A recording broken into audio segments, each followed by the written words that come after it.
ہجوم رسول اکرم صلی اللہ علیہ وآلہ وسلم کا مذاق اڑا رہا تھا۔ مسلمان خاموش تھے، وہ دل ہی دل میں اللہ کو یاد کر رہے تھے۔ انہوں نے اپنی تلواروں کے دستوں پہ ہاتھ رکھے ہوئے تھے۔ پھر نہ جانے کیا ہوا، رسول اکرم صلی اللہ علیہ وآلہ وسلم نے کیا داؤ کھیلا۔ ابن الاسیر کہتا ہے کہ آپ صلی اللہ علیہ وآلہ وسلم نے رکانہ کو اٹھا کر زمین پر پٹخ دیا۔ رکانہ زخمی شیر کی طرح اٹھا اور غرا کر آپ صلی اللہ علیہ وآلہ وسلم پر حملہ آور ہوا۔ آپ صلی اللہ علیہ وآلہ وسلم نے پھر وہی داؤ کھیلا اور اسے پٹخ دیا۔ وہ اٹھا تو آپ صلی اللہ علیہ وآلہ وسلم نے اسے تیسری بار پٹخا۔ بھاری بھرکم جسم 3 بار پٹخا گیا تو کشتی جاری رکھنے کے قابل نہ رہا۔ رکانہ سر جھکا کے اکھاڑے سے نکل گیا۔ ہجوم پر سناٹا طاری ہو گیا اور مسلمان ننگی تلواریں اور برچھیاں ہوا میں لہرا لہرا کر اور اچھال اچھال کر نعرے لگا رہے تھے۔ چچا رکانہ، رسول اللہ صلی اللہ علیہ وآلہ وسلم نے للکار کر کہا، اپنا وعدہ پورا کر اور یہیں اعلان کر کہ آج سے تو مسلمان ہے۔ رکانہ نے قبول اسلام سے صاف انکار کر دیا۔ یہ طاقت جسمانی نہیں تھی۔ خالد نے نخلستان میں لیٹے لیٹے اپنے آپ سے کہا، رکانہ کو یوں 3 بار پٹخنا تو دور کی بات ہے، اسے کوئی پچھاڑ بھی نہیں سکا تھا۔ رسول اکرم صلی اللہ علیہ وآلہ وسلم کا تصور خالد کے ذہن میں نکھر آیا۔ وہ آپ صلی اللہ علیہ وآلہ وسلم کو اچھی طرح سے جانتا تھا، لیکن اب وہ محسوس کر رہا تھا جیسے وہ محمد صلی اللہ علیہ وآلہ وسلم کوئی اور تھے جنہیں وہ بچپن سے جانتا تھا۔ اس کے بعد آپ صلی اللہ علیہ وآلہ وسلم نے جو رخ اختیار کیا تھا، اس میں خالد آپ صلی اللہ علیہ وآلہ وسلم کو نہیں پہچانتا تھا۔ نبوت کے دعوے کے بعد خالد کی آپ صلی اللہ علیہ وآلہ وسلم کے ساتھ بول چال بند ہو گئی تھی۔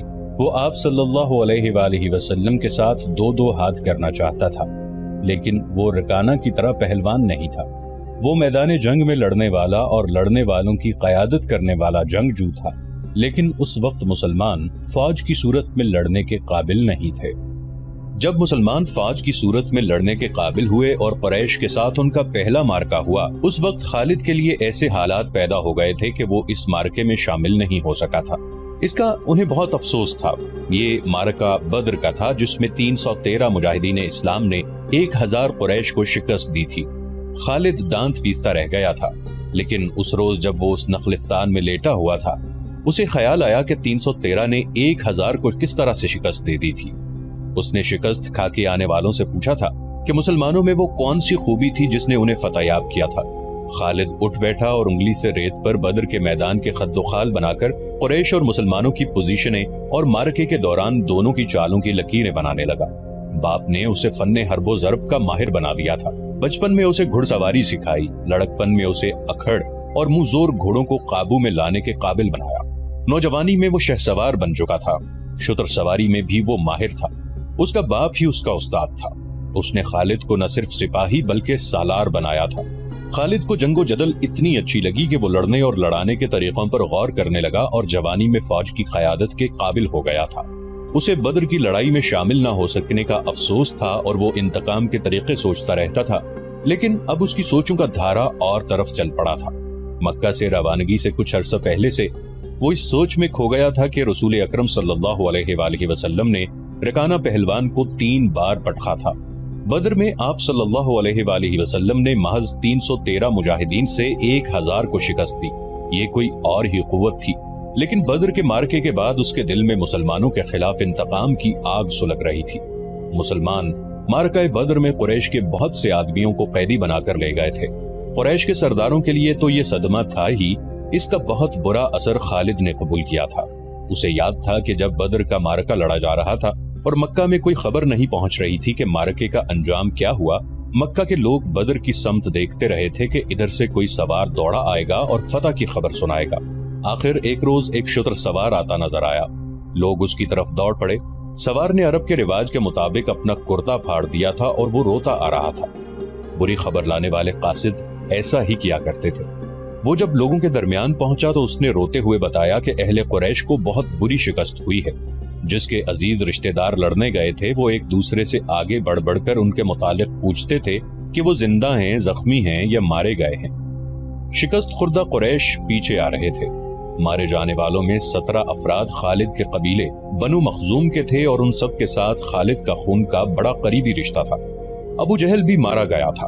خالد کا بھائی جس کا نام ولید تھا جنگی قیدی بن گیا تھا۔ ابو سفیان جو کہ قریش کے سرداروں کا سردار تھا اور اس کی بیوی ہند بھی موجود تھی، اس نے پوچھا، کچھ میرے باپ اور میرے چچا کے متعلق بتائے قاصد۔ قاصد نے کہا، تمہارا باپ عتبہ، علی اور حمزہ کے ہاتھوں مارا گیا ہے، اور تمہارے چچا شیبہ کو اکیلے حمزہ نے قتل کیا ہے، اور تمہارا بیٹا حنظلہ علی کے ہاتھوں مارا گیا ہے۔ ابو سفیان کی بیوی ہند نے پہلے تو علی اور حمزہ کو بلند آواز سے برا بھلا کہا اور پھر بولی، اللہ کی قسم میں اپنے باپ اور اپنے چچا اور اپنے بیٹے کے خون کا بدلہ ضرور لوں گی۔ ابو سفیان پر خاموشی تاری تھی۔ خالد کا خون کھول رہا تھا۔ قریش کے 70 آدمی مارے گئے تھے اور جو جنگی قیدی ہوئے تھے ان کی تعداد بھی اتنی ہی تھی۔ خالد اٹھا، دری جھاڑ کر لپیٹی اور گھوڑے کی زین کے ساتھ باندھ کر سوار ہوا اور مدینہ کی سمت چل پڑا۔ اس نے ذہن کو یادوں سے خالی کر دینا چاہا، لیکن اس کا ذہن مدینہ پہنچ جاتا جہاں رسول اللہ صلی اللہ علیہ وآلہ وسلم تھے اور جو تبلیغ اسلام کا مرکز بن گیا تھا۔ آپ صلی اللہ علیہ وسلم کا خیال آتے ہی اس کا ذہن پیچھے چلا جاتا اور اسے وہ منظر دکھاتا جس کے خالق حضور صلی اللہ علیہ وآلہ وسلم تھے۔ اس کے ذہن میں ہند کے الفاظ یاد آئے جو اس نے اپنے خامند ابو سفیان سے کہے تھے، میں اپنے باپ اور چچا کو بھول سکتی ہوں۔ ہند نے کہا تھا، کیا میں اپنے لخت جگر حنظلہ کو بھی بھول جاؤں؟ ماں اپنے بیٹے کو کیسے بھول سکتی ہے؟ اللہ کی قسم، میں محمد کو اپنے بیٹے کا خون معاف نہیں کروں گی۔ یہ لڑائی محمد نے کرائی ہے، میں حمزہ اور علی کو نہیں بخشوں گی۔ وہ میرے باپ، میرے چچا اور میرے بیٹے کے قاتل ہیں۔ میرے خون کو صرف میرے بیٹے کا قتل گرما رہا ہے۔ ابو سفیان نے کہا تھا، مجھ پر اپنے بیٹے کے خون کا انتقام فرض ہو گیا ہے۔ میں سب سے پہلے یہ کام کروں گا کہ محمد صلی اللہ علیہ وآلہ وسلم کے خلاف زبردست فوج تیار کر کے اسے آئندہ لڑنے کے قابل نہیں چھوڑوں گا۔ مشہور مورخ اور وقائع نگار واقدی لکھتا ہے کہ اگلے ہی روز ابو سفیان نے تمام سرداروں کو بلایا۔ ان میں زیادہ تعداد ان سرداروں کی تھی جو کسی نہ کسی وجہ سے جنگ بدر میں شریک نہیں ہو سکے تھے، اور ان میں سے ہر ایک کا کوئی نہ کوئی عزیز اس جنگ میں مارا گیا تھا۔ سب انتقام کا ارادہ لے کر اکٹھے ہوئے۔ کیا مجھے زیادہ باتیں کرنے کی ضرورت ہے؟ ابو سفیان نے کہا، میرا اپنا جوان بیٹا مارا گیا ہے، اگر میں انتقام نہیں لیتا تو مجھے جینے کا کوئی حق نہیں۔ سب ایک ہی بار بولنے لگے۔ وہ اس بات پر متفق تھے کہ مسلمانوں سے بدر کی شکست کا انتقام لیا جائے، لیکن آپ میں سے کوئی بھی اپنے گھر میں نہ بیٹھا رہے۔ خالد نے کہا، بدر میں ہم صرف اس لیے ذلت میں گھرے تھے کہ سردار گھروں میں بیٹھے رہے اور ان لوگوں کو لڑنے بھیج دیا جو قریش کی عظمت کو نہیں سمجھتے تھے۔ کیا میرے باپ کو بھی قریش کی عظمت کا خیال نہ تھا؟ خالد کے چچا زاد بھائی اکرمہ جو ابو جہل کا بیٹا تھا برہم ہوتے ہوئے کہا، کیا صفوان بن امیہ کے باپ کو بھی قریش کی عظمت کا خیال نہ تھا؟ تم کہاں تھے الولید کے بیٹے؟ ہم یہاں ایک دوسرے سے لڑنے کے لیے اکٹھے نہیں ہوئے، ابو سفیان نے کہا۔ خالد، تمہیں ایسی بات نہیں کہنی چاہیے تھی جس سے کوئی اپنی بے عزتی محسوس کرے۔ ہم میں سے کوئی بھی عزت والا نہیں رہا، خالد نے کہا۔ ہم سب اس وقت تک بے عزت رہیں گے جب تک ہم محمد صلی اللہ علیہ وسلم اور اس کے چیلوں کو ہمیشہ کے لیے ختم نہیں کر دیتے۔ مجھے اپنے گھوڑے کے سموں کی قسم، میرے خون کی گرمی نے میری آنکھیں جلا دی ہیں۔ ان آنکھوں کو مسلمانوں کا خون ٹھنڈا کر سکتا ہے۔ میں پھر کہوں گا کہ اب سردار آگے ہوں اور میں جانتا ہوں کہ میں میدان جنگ میں کہاں ہوں گا، لیکن جنگ میں ہمارا جو سردار ہوگا میں اس کے حکم کا پابند رہوں گا، اور اگر میں سمجھوں گا کہ مجھے سردار نے ایسا حکم دیا ہے جو ہمیں نقصان دے گا تو میں ایسا حکم نہیں مانوں گا۔ سب نے متفقہ طور پر ابو سفیان کو اپنا سردار مقرر کیا۔ اس سے ایک روز پہلے اہل مکہ کا ایک قافلہ فلسطین سے مکہ واپس آیا تھا۔ یہ تجارتی قافلہ تھا۔ مکہ کے باشندوں خصوصاً قریش کے ہر خاندان نے اس تجارت میں حصہ ڈالا تھا۔ اس قافلے میں کم و بیش 1000 اونٹ تھے اور جو مال گیا تھا اس کی مالیت 50,000 دینار تھی۔ قافلے کا سردار ابو سفیان تھا جس نے 50,000 پر 50,000 دینار منافع کمایا تھا۔ قافلے سے واپسی کا راستہ مدینہ سے گزرتا تھا۔ مسلمانوں کو پتہ چل گیا، انہوں نے پورے قافلے کو گرفتار کرنے کا ارادہ کیا اور ایک مقام پر قافلے کو گھیرے میں لے لیا، لیکن وہ زمین ایسی تھی کہ ابو سفیان نے ایک ایک آدمی اور ایک ایک اونٹ کو زمین کے اونچے نیچے خدوخال سے فائدہ اٹھاتے ہوئے گھیرے سے نکال دیا تھا۔ خالد کا گھوڑا خرامہ خرامہ مدینہ کی طرف جا رہا تھا، مگر خالد کا ذہن پیچھے کو سفر کر رہا تھا۔